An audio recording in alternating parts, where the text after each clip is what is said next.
Verdades del reino. El tema de hoy es Cristo ya vino en gloria. Vamos por la segunda parte. El sábado pasado vimos la primera parte de este tema. Cristo ya vino en gloria por segunda vez. Entonces hoy vamos a ver la segunda parte de este tema. Cristo ya vino en gloria por segunda vez. Vamos a abrir la palabra de Dios allá en Tesalonicenses, segundo de Tesalonicenses, un pasaje que ha sido mal interpretado por el sistema religioso desde hace 200 años, porque la iglesia primitiva no lo interpretaba de esa manera. Así que, mis amados, vamos a dar inicio entonces. Primera Tesalonicenses 4:13. Dice de la siguiente manera: tampoco queremos, hermanos, que ignoréis acerca de los que duermen, para que no os entristezcáis como los otros, que no tienen esperanza. Bueno, disculpen que les esté hablando así un poquito con la voz reducida. Lo que pasa es que, como todos saben, ayer me saqué la muela cordal, me hicieron una cirugía y estoy un poco delicado de acá de la voz. Así que, mis amados, vamos a continuar con este tema, ¿cierto? A nosotros, cuando vamos a un instituto bíblico, a una facultad, a una academia, a una universidad, a estudiar teología, lo que hemos tenido esta dicha de estudiar esta materia fascinante de la teología, nos enseñan que a todo pasaje bíblico tenemos que aplicarle las 5 reglas de interpretación hermenéutica. ¿Cuáles son esas 5 reglas de interpretación hermenéutica? Yo aquí lo he repetido una y mil veces. ¿Quién lo dijo? ¿A quién se lo dijo? ¿Cuándo lo dijo? ¿Dónde lo dijo? ¿Y por qué lo dijo?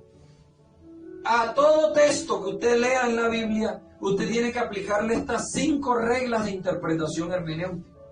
Porque si no, usted cuando vaya a predicar, usted va a estar echando mentiras sobre lo que dice el pasaje en cuestión. Entonces aquí tenemos, ¿cierto?, este pasaje de el apóstol Pablo a los tesalonicenses.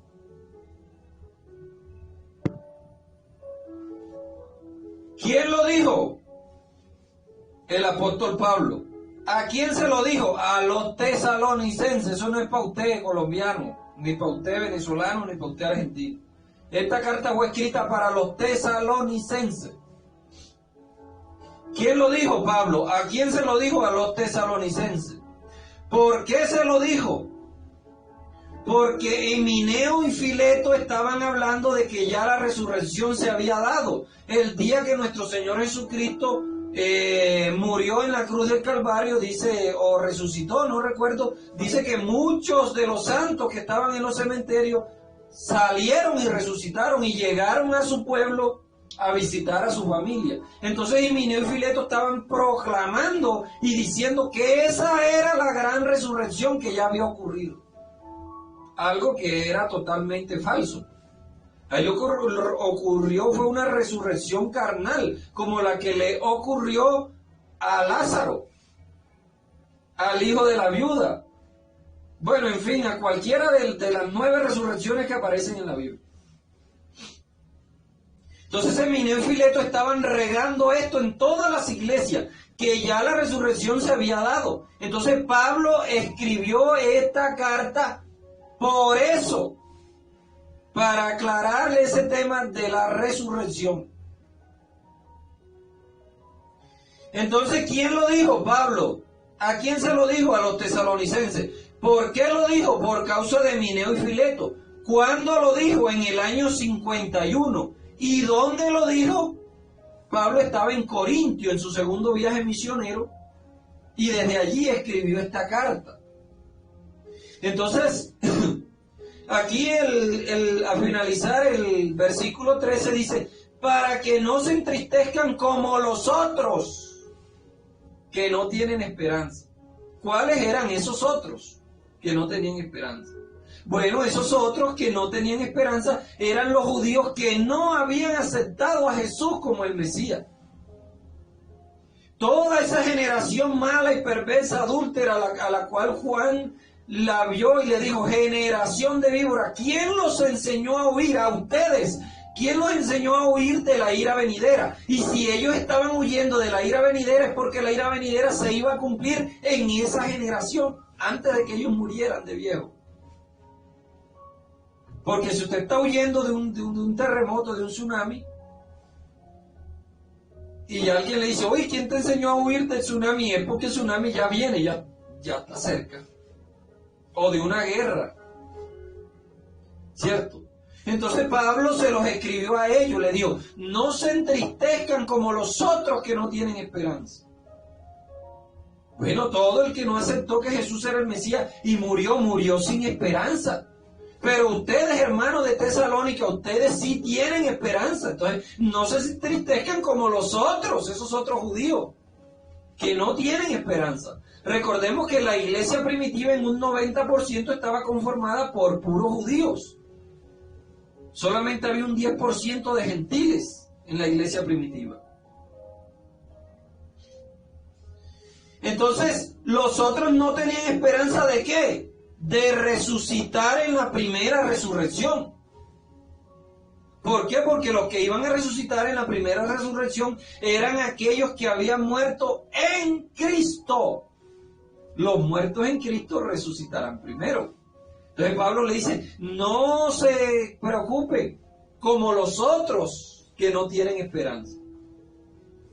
Como los otros judíos que no tienen esperanza.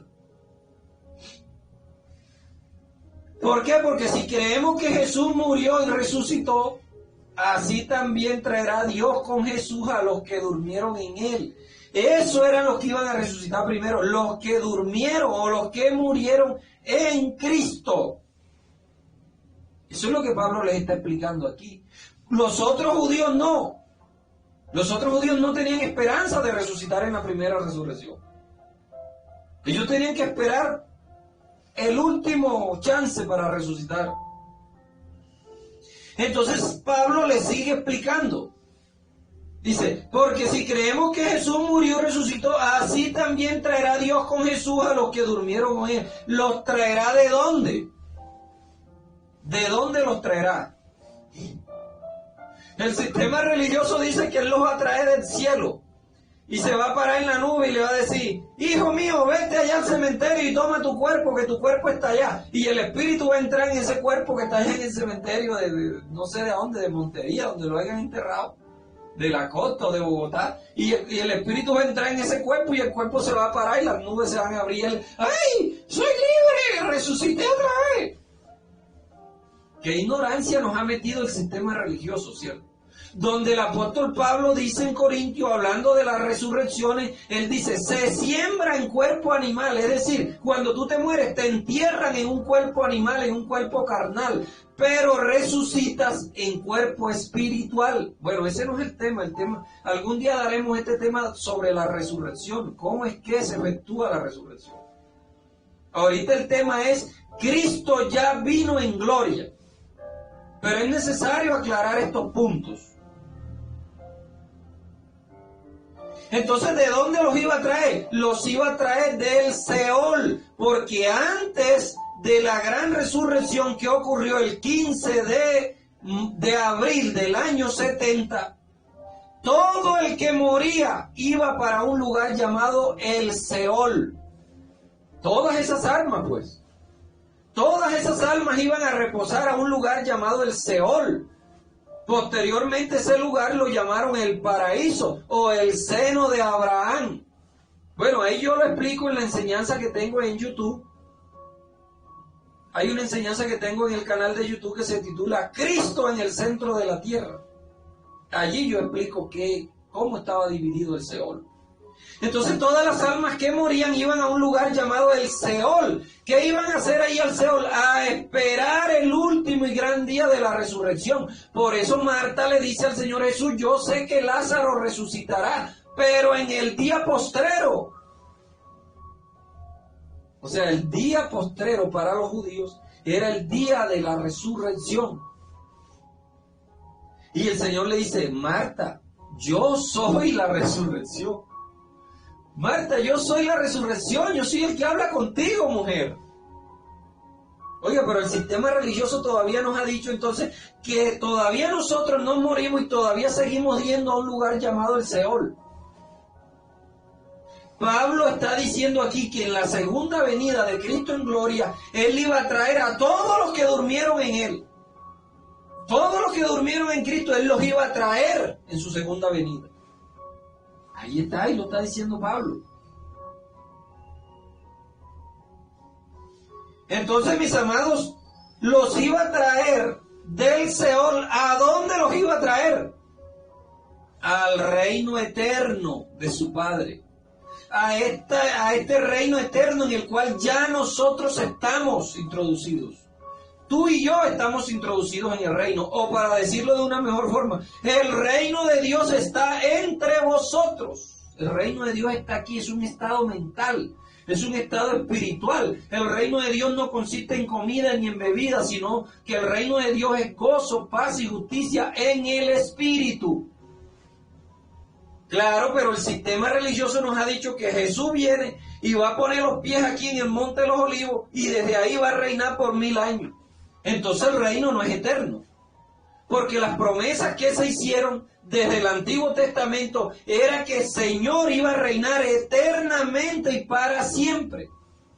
Y para reinar eternamente y para siempre tiene que ser en un reinado espiritual, porque el apóstol Pablo dice que lo que se ve no permanece.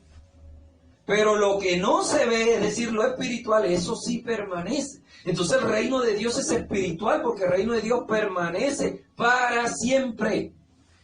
No puede ser un reino terrenal. Un reino terrenal era lo que esperaban los judíos. Incluso hasta los apóstoles creían que el reino de nuestro Señor Jesucristo iba a ser terrenal. Por eso ellos le preguntan, ¿restaurarás el reino en esta época?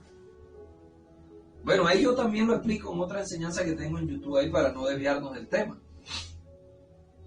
Entonces, Cristo en su segunda venida iba a traer todos los que durmieron en Él, todos los que habían ido al Seol, Él los iba a traer. Los que durmieron en Él, los que creyeron en Él, los que murieron con su esperanza puesta en Él.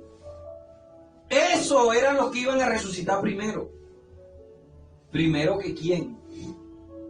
Primero que los del Antiguo Testamento. Primero que los del Antiguo Testamento. Los muertos en Cristo resucitarán primero. ¿Primero que quién? Primero que los del Antiguo Testamento. ¿Cierto? Entonces los iba a traer a este reino, a estas verdades del reino los iba a traer. Así como tú y yo estamos hoy en estas verdades del reino. En su segunda venida, Cristo los iba a traer. Todas esas almas del Seol. Entonces, Pablo dice, porque Jesús murió y resucitó, así traerá Dios con Jesús a los que durmieron en Él. ¿Cuándo? En su segunda venida. En esto todos los líderes del sistema religioso están de acuerdo, de que esto va a suceder así, de que el Señor va a traer los que durmieron en Él en su segunda venida. Pero ellos todavía lo ponen a tiempo futuro. Y esto es un suceso que ya sucedió. Dice el 16, el 15, por lo cual decimos esto en palabra del Señor, que nosotros que vivimos, oiga, nosotros, Pablo se está contando él y los que estaban a su alrededor.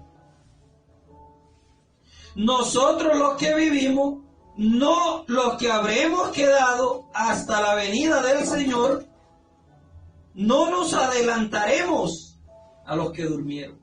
Porque los tesalonicenses estaban diciendo, o sea que ya los que durmieron ya resucitaron y están allá.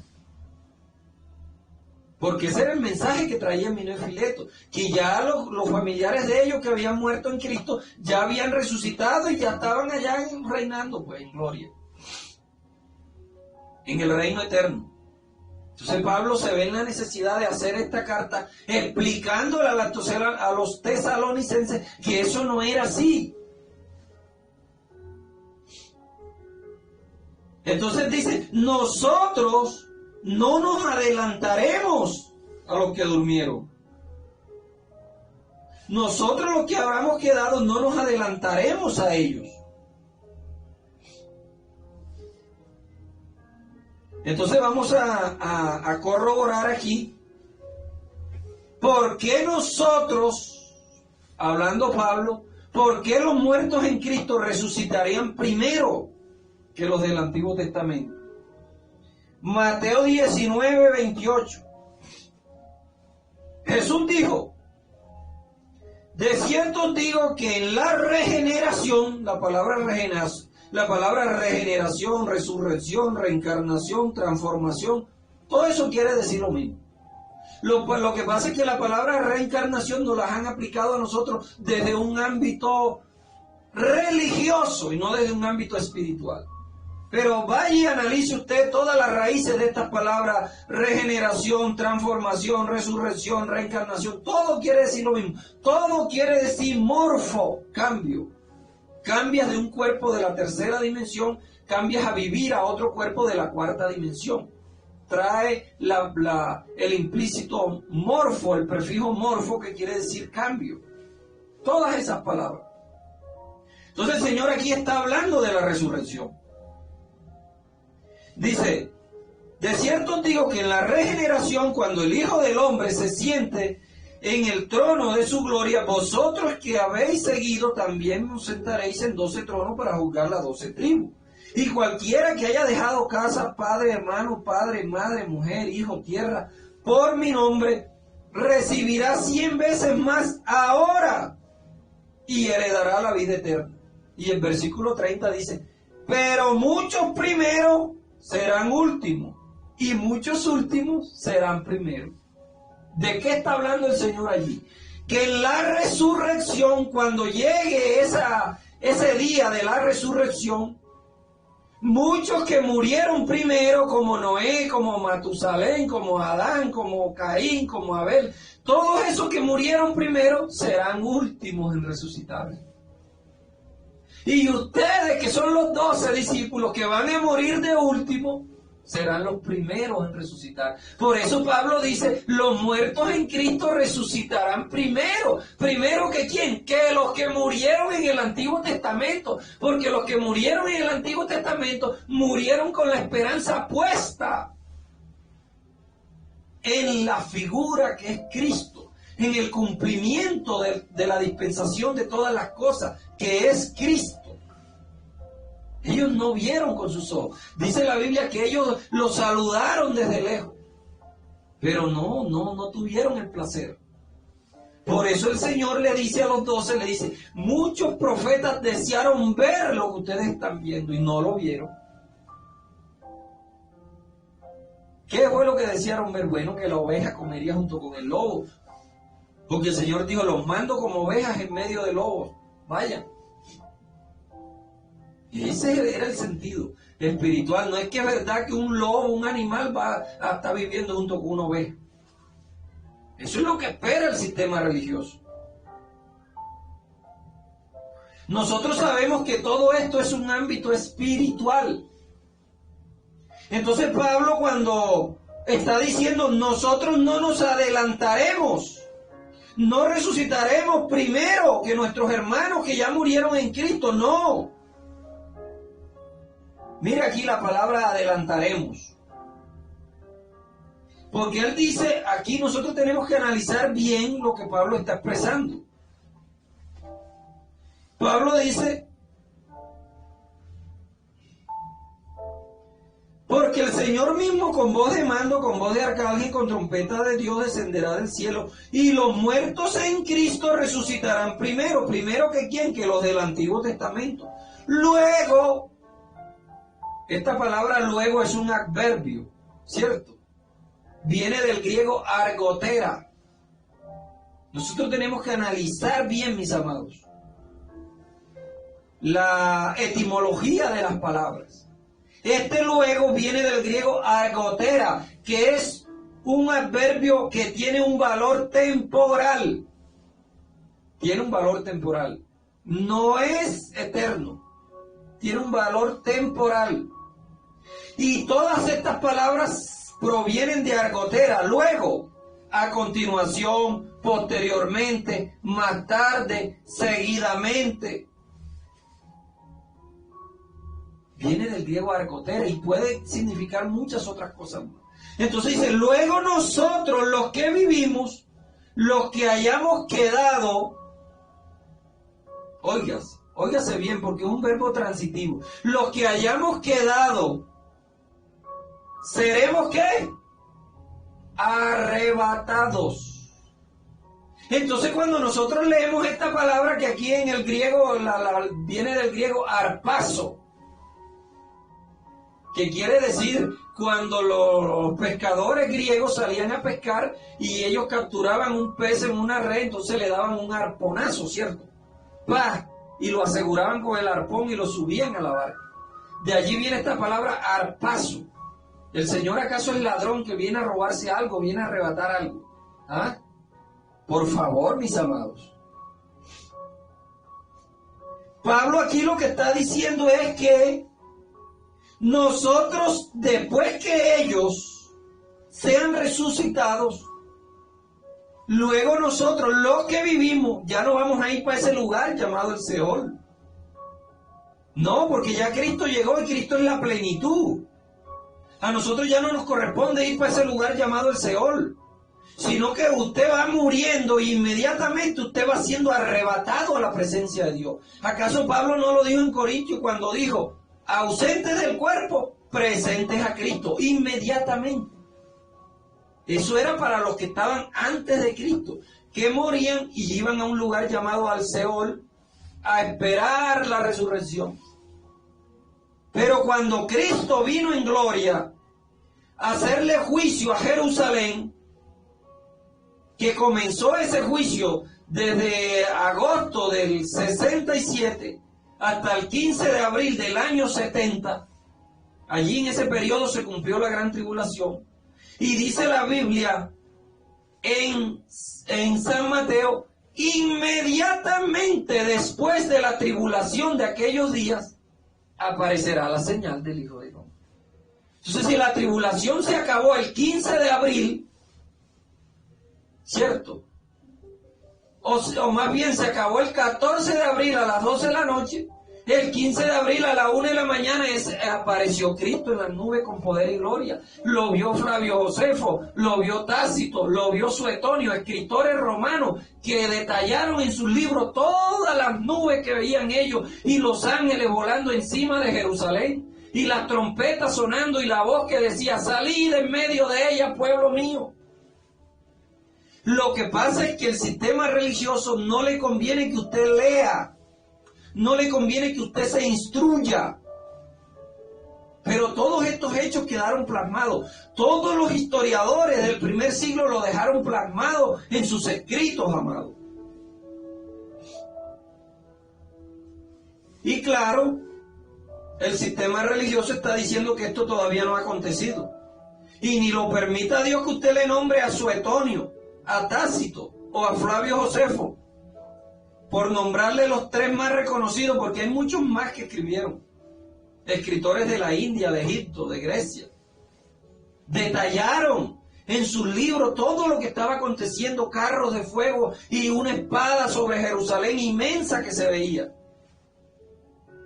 Todo esto quedó escrito en la historia. ¿Por qué los apóstoles no lo escribieron en la Biblia? Porque ellos andaban huyendo, huyéndole a la persecución romana, y hubieron 80 años de silencio escritural en cuanto a las cosas espirituales.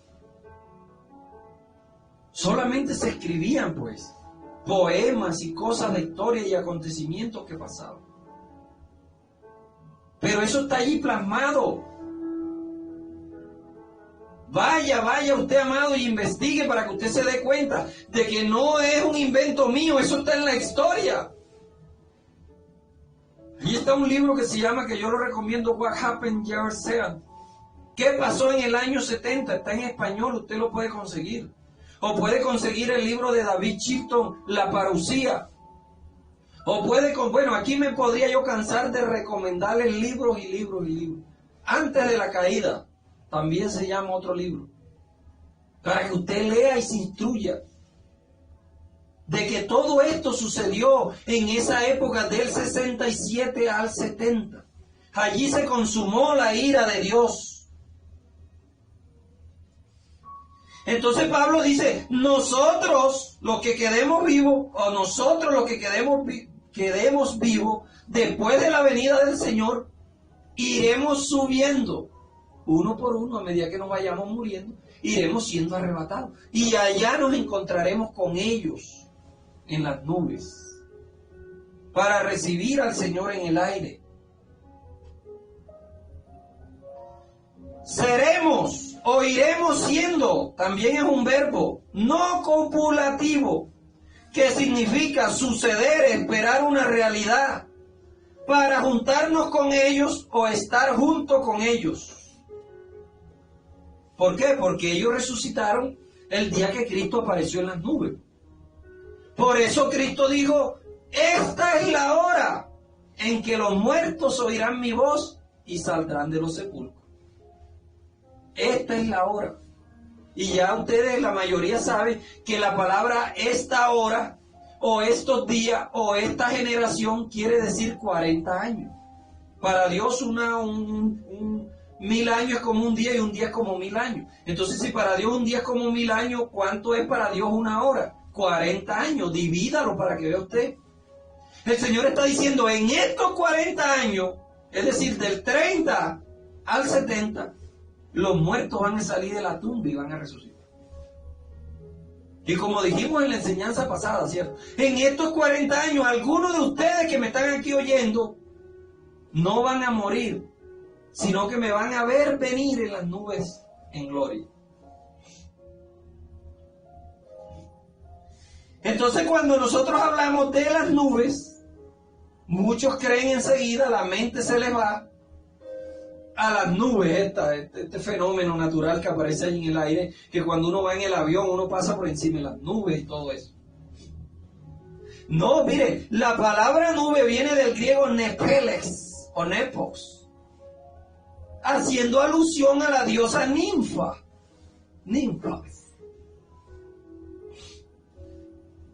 La diosa ninfa era la diosa de la fertilidad, y delante de su estatua hacían orgías sexuales para reproducirse. Entonces, cuando a ti te invitaban, te decían, está usted cordialmente invitado para asistir a la nube de personas que se van a aglomerar ahí enfrente de la ninfa para hacer orgías sexuales. ¿Dónde nos encontramos? Nos encontramos allá en la nube de personas. Analice el significado de la palabra nubes en la Biblia para que vea usted, que quiere decir multitud de personas. Entonces aquí, del griego nepes, haciendo alusión a la diosa ninfa, la gente se aglomeraba allí frente a la imagen de ella y hacían orgías sexuales. Entonces se encontraban allí en esa nube. Y eso es lo que Pablo está diciendo. Nosotros nos encontraremos con ellos en la nube de ellos, que es una gran, inmensa multitud. Allí nos encontraremos con ellos. Eso es lo que Pablo le está explicando. No que nos vamos a encontrar aquí en el espacio sideral, en las nubes estas atmosféricas. Por Dios. Por Dios, mis amados, tenemos que ir al original donde se escribieron las palabras. Nos encontraremos con ellos en las nubes. Y así estaremos por siempre con el Señor en el aire. Dice, por tanto, alentaos los unos a los otros con estas palabras. Pero el sistema religioso no dice alentaos los unos a los otros. El sistema religioso dice atemorizados los unos a los otros. Porque la venida del Señor, como para ellos no ha ocurrido, en vez de ser algo glorioso, en vez de ser algo de alegría, para ellos es algo terrorífico. Y andan asustados, uy, que el Señor no venga todavía. Y le pegué yo un susto a la sobrina del pastor aquí donde me congrego en Bogotá. Llegué yo a buscar al pastor y me dice, suba que él está en la oficina. Y subo yo, no está en la oficina. Ay, ¿cómo si él estaba ahí? Vamos, subimos para acá, para la azotea, no está. Fuimos para el baño tampoco, fuimos para el balcón, fuimos para todos lados buscando al pastor y no estaba. Y le digo yo, ay hermana, ¿no sería que el Señor vino y nos quedamos? Ay hermano, hay poder, no diga eso. Se puso a llorar. Hombre, pero qué tristeza, hombre. Para los tesalonicenses la venida del Señor en gloria era un regocijo, ellos anhelaban eso. Los cristianos de hoy en día, que no saben que esto sucedió y están queriendo o están esperando que esto suceda, para ellos es algo terrorífico. Imagínense que esos los aviones se van a caer porque el piloto es cristiano. Los barcos se van a estrellar, los trenes, los carros, las motos, se poca gente volando en el aire. Imagínense usted, eso va a ser un desastre la venida del Señor. Porque así es que nos los ha pintado Hollywood. Y muchos cristianos están repitiendo esta mentira, sabiendo que el apóstol Pablo le escribió a los tesalonicenses, explicándole cómo iba a ser la resurrección de los muertos en la venida gloriosa de nuestro Señor Jesucristo, la cual se dio en esa generación. Por eso Juan, cuando escribió el Apocalipsis, se le da esa revelación. Juan dice, estas cosas deben suceder pronto. La palabra pronto viene del griego taxus. De allí viene la palabra taxi. Cuando usted agarra un taxi, porque usted va a una carrera pronto. Usted no va a agarrar un taxi y va a andar 2000 años en el taxi. 2000 años esperando la venida de Cristo. Por favor, amados, salgamos de esa ignorancia del sistema religioso. Ningún Jesús aparece en una nube volando por ahí. El único que aparece es el Cocú en la nube voladora. Seamos serios en nuestro mensaje. ¿Qué es lo que esperamos entonces? Lo que esperamos es la muerte. Deshacernos, salir de este cuerpo. Porque la palabra de Dios dice en hebreo que nosotros estamos participando de carne y sangre. ¿Por cuánto? Por 80 años, 70, 50, no sé. El día que dejemos de participar de carne y sangre, ese día seremos arrebatados inmediatamente a la presencia de Cristo. Eso es lo que Pablo está diciendo aquí. Nosotros los que vivimos, los que hayamos quedado después de la venida del Señor, ya no vamos a morir. Él lo dejó escrito también en Corintios, que dijo, no todos dormiremos, es decir, no todos iremos para el Señor.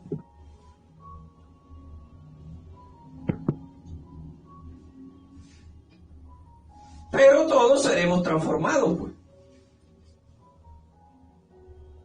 Por eso yo les hablaba de la palabra transformación, regeneración, resurrección, reencarnación. Todo viene del griego morfo, que quiere decir cambio. Todos seremos cambiados. ¿Cambiado de qué? De vivir en un cuerpo de la tercera dimensión, pasaremos a vivir en un cuerpo de la cuarta dimensión de la materia. Todos. Ya estos que murieron en Cristo resucitaron primero, pues ya fueron transformados, ya están viviendo en un cuerpo de la cuarta dimensión de la materia. Ahora nos toca a nosotros. El día que usted parta de aquí, el día que usted deje de participar de carne y sangre, usted será arrebatado inmediatamente a la presencia de Cristo para que usted dé cuenta de lo que hizo mientras estuvo en el cuerpo, sea bueno o sea malo. O sea que aún haciendo usted cosas malas, usted va a ir al cielo. ¿Se da cuenta? Porque el tribunal de Cristo es para los cristianos, para los que hemos sido salvos, para los que ya vamos a llegar allí, los que estamos seguros. Y vamos a dar cuenta de lo que hicimos mientras estábamos en el cuerpo, sea bueno o sea malo. O sea que haciendo cosas malas, usted igualito va a ser salvo. Entonces, ¿qué es esto? ¿Una invitación para que usted vaya y se emborrache y fornique y haga? No, señor. No, señor. Si usted tiene una deuda en el banco, y usted se entera que el Papa Francisco le pagó la deuda, usted trata de portarse lo mejor que usted pueda con el Papa Francisco. ¿Cierto? Porque ese fue el que le pagó una deuda impagable que usted tenía en el banco. Así pasó con nuestro Señor Jesucristo. Nosotros tenemos que vivir agradecidos con Él porque Él pagó una deuda que nosotros no podíamos pagar. Entonces yo en agradecimiento yo tengo que guardarme en santidad hasta el último día que esté en este cuerpo participando de carne y sangre. Entonces dice el 3, pero, perdón, ya estamos en el 5. 1 Tesalonicenses 5. Pero acerca de los tiempos y de las ocasiones no tienen necesidad, hermano, de que yo les escriba. Porque vosotros sabéis perfectamente que el día del Señor vendrá así como ladrón en la noche. Está haciendo una comparación. Como ladrón en la noche. No es que el Señor es un ladrón y va a venir a arpazo, a robarse lo que no es de él. Por favor. Han confundido esta palabra arpazo, lo mismo que la palabra parusía, que es la venida del Señor.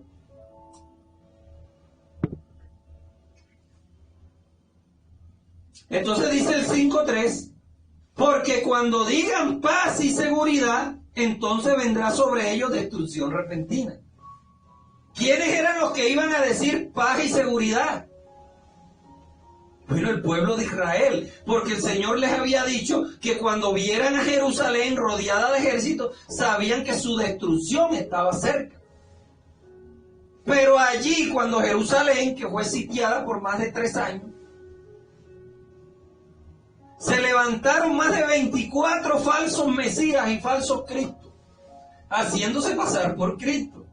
El Señor les había dicho eso allá en Mateo 24, vendrán muchos en mi nombre diciendo yo soy el Cristo, y a muchos engañarán.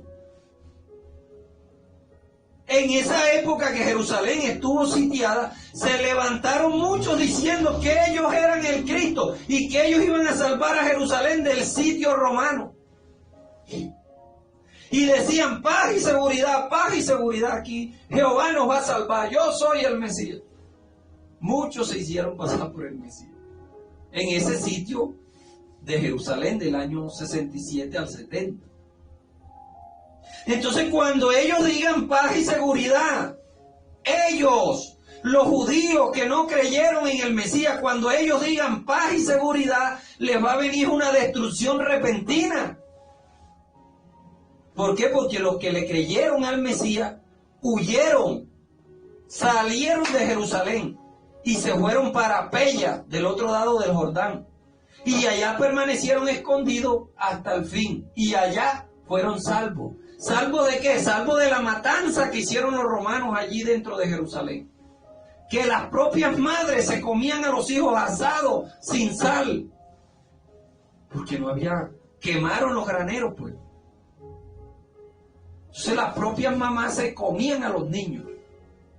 Ahí usted puede leer, eso es una profecía que viene del Antiguo Testamento. Raquel que llora por sus hijos y no quiso ser consolada. ¿Hablando de quién? De Jerusalén. Jerusalén, Jerusalén, que matas a los profetas y apedreas a los que te son enviados. He aquí que vuestra ciudad será dejada desierta. Entonces todas esas profecías del Israel de los pactos se cumplieron cuando entró Tito y Vespasiano a Jerusalén y empezó la masacre de judíos, empezó la matanza de judíos y se metieron al templo, al lugar santísimo donde no podía entrar ningún pecador porque la presencia de Dios lo mataba. Entonces si el sacerdote entraba con pecado, caía muerto y tenían que jalarlo con un mecal. ¿Y por qué no se murieron los soldados romanos cuando entraron? Hombre, dejemos tanta ignorancia. El sistema religioso siempre ha vivido del miedo de las demás personas. Esto era puro miedo que le metían. No se acerquen, no entren al lugar santísimo porque ahí la presencia de Jehová los consume. Como hoy en día el sistema religioso. No te subas en el altar, en la plataforma esa. No te subas ahí en pecado porque... Hombre, por favor, dejemos de ser tan fantasiosos. Dejemos de ser tan fantasiosos. El Señor Jesucristo fue claro cuando dijo que Él ya no habitaría más en templos hechos por manos de hombre. Ahora el templo de Dios es tu corazón y mi corazón. Claro, si usted quiere ir a 4 paredes a reunirse, vaya y reúnase. Que eso es bueno porque eso te da convivencia, compartes experiencia y la música. A mí me gusta mucho la música. Voy, adoro a mi Dios ahí en compañía y me relajo un rato, adoro a Dios y escucho los rudimentos que predica el sistema religioso. Porque todavía la iglesia donde yo voy, voy con mis hijas, todavía predican rudimentos. Pero ¿cómo hacemos si ellos no han querido cambiar? No se han querido dejar transformar por el Espíritu Santo. Entonces, cuando ellos digan paz y seguridad, ¿cuál es ellos? Ellos los que no creyeron en el Mesías. Les va a venir una destrucción repentina. Aquí la palabra juntamente con ellos, ¿cierto? Para estar juntamente con ellos en las nubes, con los que ya resucitaron, con los muertos en Cristo. Esta palabra juntamente viene del griego masi y significa junta, cónyuge. Hace alusión a la célula. Hace alusión a la célula. Hace alusión al cigoto, ¿cierto? Que es el resultado de la unión del gameto masculino con el gameto femenino. Cuando se une en el vientre de la mujer, forman un cigoto, que es la primera etapa de allí del embrión. Y luego el feto, y ya luego nace el peladito cabezón. A eso es que está haciendo referencia esta palabra, juntamente con ellos. O sea, nosotros nos uniremos juntamente con ellos en las nubes. Esa es la palabra que se utiliza allí, masi, con Z. De allí viene la palabra yoga. Yoga, yugo, todo eso es unir. Ustedes saben que la práctica del yoga es unir la mente y el cuerpo. Todas estas palabras vienen de allí, de la palabra masi.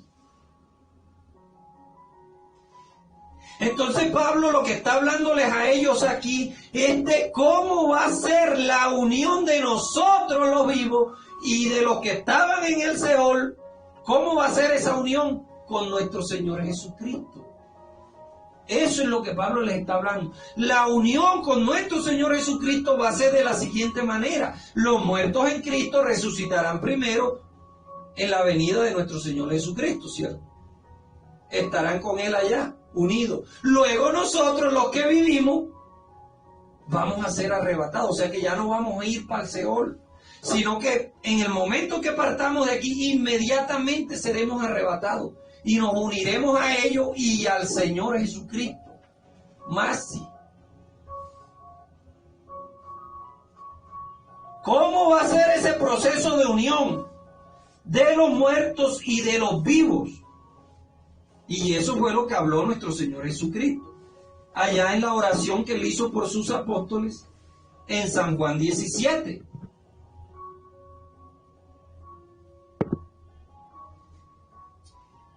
San Juan 17, 22. La gloria que me diste yo se las he dado.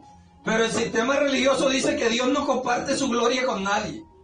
Y aquí Cristo está diciendo que el Padre le dio una gloria a Él y Él compartió esa gloria con nosotros. Entonces, ¿a quién le creemos? ¿A Cristo o al sistema religioso? Yo le creo a Cristo. Si usted quiere seguir creyéndole al sistema religioso, siga creyéndole.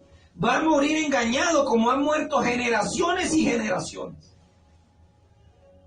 Yo le creo a Cristo. La gloria que me diste yo se las he dado para que sean uno, así como nosotros somos uno. Yo en ellos, tú en mí, para que sean perfectos en unidad, para que el mundo conozca que tú me enviaste y que lo has amado a ellos, también a mí me has amado. De esta gloria, de esta unión es de la que Pablo está hablando. La unión de nosotros con Cristo va a ser de la siguiente manera. Los muertos en Cristo resucitarán primero. Luego lo del Antiguo Testamento. Y luego nosotros los que quedamos iremos siendo arrebatados para encontrarnos juntamente con ellos. La palabra masi en griego. Esa es la palabra que se usa. Ese va a ser el proceso de unión de los muertos, de los vivos, con nuestro Señor Jesucristo. ¿Acaso no es eso lo que el Señor quiere? Que nosotros seamos uno con Él. Pero el sistema religioso no predica esto. El sistema religioso lo que ha sembrado es discordia y división. Ah, tú eres de tal organización, tú eres pentecostal. No, nosotros somos de las asambleas. Aquí no te queremos. Y usted ve de pronto los de la asamblea que predican allá, el pastor pentecostal ese sinvergüenza y tal, y se tiran entre ellos. Así anda el sistema religioso, tirando sátira, tirando divisiones y calumnias. Pero Cristo no vino a dividir, Cristo fue a unir. Entonces Pablo, como Emineo y Fileto estaban proclamando que ya la gran resurrección se había dado, Pablo se ve en la necesidad de escribirle esta carta a los tesalonicenses para explicarle cómo es que va a ser el proceso de unión de tanto los muertos como nosotros los vivos con Cristo, en la nube, en la multitud de personas. Eso es lo que Pablo está escribiendo allí. Pero el sistema religioso está diciendo que Cristo va a venir en una nube y que todo ojo le verá. Ni siquiera saben la diferencia que hay entre todos los ojos le verán y la expresión que se utiliza allí, todo ojo le verá. Pero el sistema religioso dice que es así, que él físicamente va a aparecer allí. Van a morir engañados, o solamente que se ayuden con el proyecto Blu-ray que hay por ahí. Engañados por la ciencia caerán. Así que bendecidos con toda bendición, esta es la segunda parte del tema. Cristo ya vino en gloria por segunda vez.